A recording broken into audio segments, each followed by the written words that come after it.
Spoiler warning, if you haven't seen The Force Awakens yet and you still plan to, maybe skip this video. Ever since December, Star Wars fans have been asking themselves one big question. Who are Rey's parents? We don't see them in The Force Awakens, but we do see them fly away in Rey's dream, or I guess we're assuming it's her parents flying away? I guess we don't know for sure. What we do know is that whoever they are, the whole thing is very top secret. This mystery hit the news again this week when J.J. Abrams was asked at the Tribeca Film Festival to reveal the identity of Rey's parents. I think he was trying to make a joke, but he basically said something like, well, her parents aren't in episode 7, so I don't know anything about it. I think it was sort of like his way of saying, hey, look, I'm done with Star Wars, ask someone else. But he may have accidentally given us a big clue because we didn't know Rey's parents weren't in the movie. In fact, most of the prevailing theories involve people who are in the movie. Anyway, he later backpedaled by telling Entertainment Weekly, what I meant was that she doesn't discover them in episode 7, not that they may not already be in her world.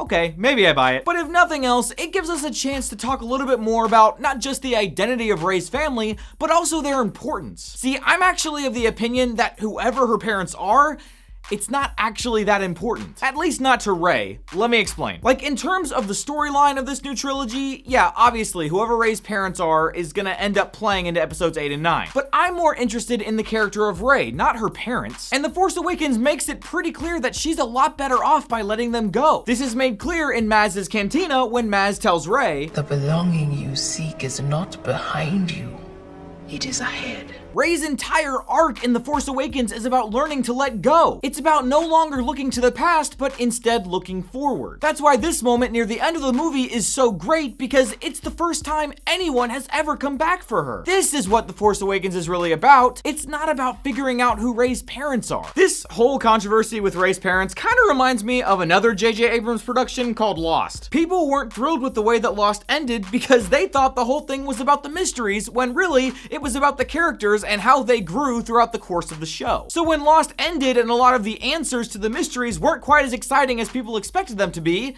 they got mad. And that kind of overshadowed the fact that all of the characters got pretty fitting conclusions to their arcs. I'm worried that the same thing is gonna happen with Star Wars. I mean, there are only so many different ways that this Rey's parent thing can play out. Unless she's Luke's daughter or Han's daughter or Obi-Wan Kenobi's granddaughter, she's probably just gonna be related to some new character we haven't even met yet. And if that's the case, people are probably gonna be disappointed. And that's a bummer because that's not even what it's about. I mean, yeah, it'll be great to learn about the circumstances and the people who made her the person that we met at the beginning of The Force Awakens, but that's so much less interesting to me than the adventures that Rey has ahead of her. I mean, she took her first steps in episode 7 to becoming a Jedi. What'll happen the next time she meets Kylo Ren? What's gonna become of her friendship with Finn? And is Luke gonna train her to become a Jedi? There are just so many interesting places the next two movies can explore. Whenever the trailer for Rogue One came out, which by the way, you can watch my review of that trailer by clicking up here, everyone was speculating that Jyn was possibly going to be Rey's mother. Everybody on Facebook and Twitter was like, I'm calling it, I'm gonna call it right now, as if they were the first one to think of it. But in response, Daisy Ridley, the actress who plays Rey, told Entertainment Weekly, I think the amazing thing about The Force Awakens is that Finn and Rey don't come from anywhere, and they find a place. And so to me, it's funny that people think Rey's parentage is so important, because I guess it is, but I don't really think it is. Because regardless of where you come from, where you go is the thing. You're moving forward, and you can make family, and you can find people you love, and so I think the progression Rey is making and the people she's meeting and the relationships she's making now are kind of more important than where she comes from. But that's just me. That's just me too, Daisy Ridley. So yeah, I'm interested to find out who it was that left her on Jakku, but if it doesn't end up being some earth-shattering, I'm your father twist, I'm not gonna be disappointed. Rey is supposed to be looking forward, and I think it would serve us well to do the same. Tomorrow on Movie Trailer Trash, we're taking a look at the trailer for the new Kevin Spacey comedy, 9 Lives. You are not gonna wanna miss that. See you guys tomorrow.